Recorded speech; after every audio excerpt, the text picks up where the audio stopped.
Hey Ben, how's it going? Doing well. How's it going, Mr. David? Good, good. Just talk about what looks might be a permanent move to center for you and how that's going.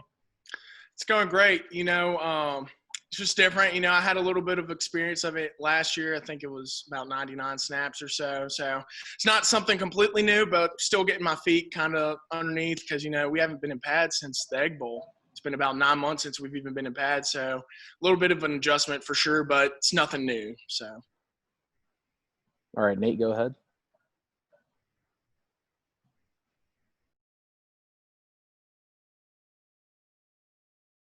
And I was muted. Going off that a little bit, do you expect that center move to be full time? What have the coaches said to you there? No definite word yet, but we're just trying to just make sure that everyone's ready right now. That's a big focus, with COVID going on, with injuries happening all the time during the football season. You never know what kind of lineup you're going to have. So really, we're just trying to have everyone ready at any time.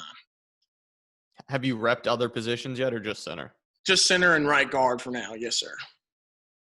Parrish, go ahead.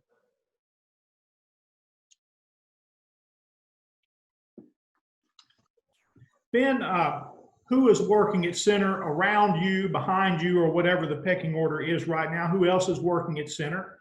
And who among the young guys that you guys will be counting on for depth or other roles, who has stood out to you? Carter Colquitt's also been working at center. He's probably the number 2 center right now. We also have Bryce Ramsey getting some reps as well. Both done a great job. And also all the young guys I think have done phenomenal. Eli Acker and everyone else. Luke's also done a great job. I just think everyone is really stepping up this season. Everyone realizes that, hey, we're probably not going to get redshirt, or, hey, we've got to be ready to play now. That's just the big emphasis because anyone's number can be called any time this year. It's a weird season. SEC is still playing. And, we might have half the line go out, knock on wood, just in the night before a game. So, everyone has to be ready at a moment's notice.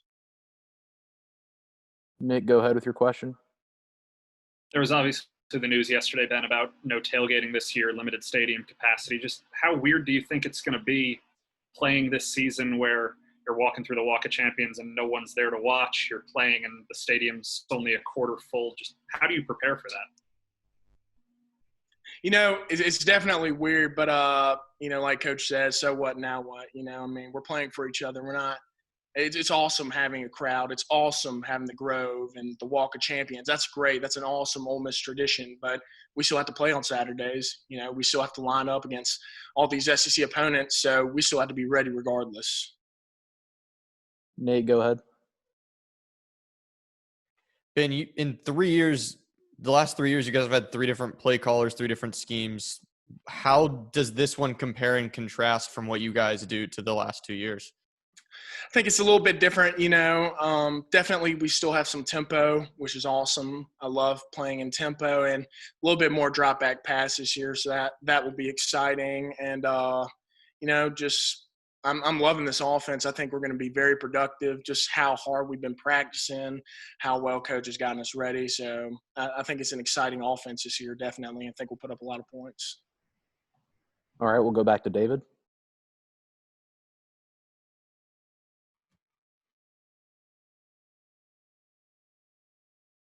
Hold on, David, you're muted.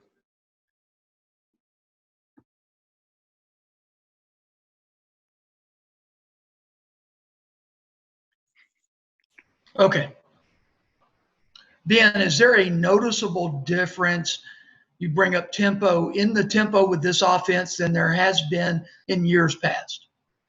I think so, yes, sir. I think tempo is probably one of the key focal points of this offense, and just how efficient you do tempo. So, for example, whenever we had our first meeting back, we had an offensive meeting, and we were talking about things that just make tempo go even faster. For example, handing the ball off to the right umpire versus the line judge. That way that you can speed up the game faster. You can get the ball on the field faster. You can snap the ball faster. Just little things like that just really utilize the offense and make it just click on all cylinders a lot faster.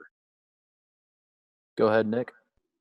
Random curiosity, Ben. I saw they put up tarps so you guys can't see that Confederate monument over by the Tad Pad now. Did you guys have a conversation as a team about that being there, or was that kind of independent of the team? No real conversation, no sir. They just it was just standing out, and bothered some guys, so they just took care of it.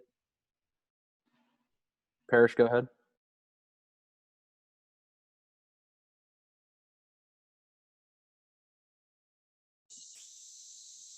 How comfortable are you been with the consistency of your snaps, shotgun snaps, accuracy, that sort of thing? Where do you feel like you are with that? Definitely think I need some work on that as a center, just because, my role last year as a center in the fall was more of a reserve role. And now it's looking like more so I'll be getting much more snaps at center primarily this fall. So just kind of getting more used to just the consistency of it.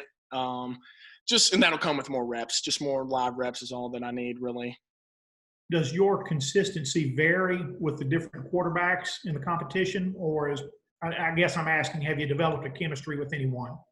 No, I think both Matt and John Rice, I think it's great. I don't see any noticeable difference at all when either one's at quarterback. They're both very comfortable. They're both very confident, and both of them lead our offense on the field. So I feel great having either one back at quarterback. All right, we'll go back to Nate. I guess continuing with the quarterbacks, how have Matt and John Rice, you were there for both of them last year. How have you seen them kind of improve over the course of this offseason for each one? I think they've both matured as a passer. Both are making incredible passes in practice. Both have legs on them. It's an exciting competition for sure. This is a great, if you even call it a problem, this is a great problem to have on our football team, to have two incredibly talented quarterbacks on our roster, and not say that all of our other quarterbacks either. Our whole quarterback room, I think, is loaded with talent. And I think that just gives confidence to the whole offense that, hey, we have a guy that's this credible and can do so much and is true playmakers, and that gets me fired up. Is the play calling any different depending on who's behind center? I'm sorry, say that again. Are the play calls any different depending on who's behind center? Still same play calls. Still same play calls.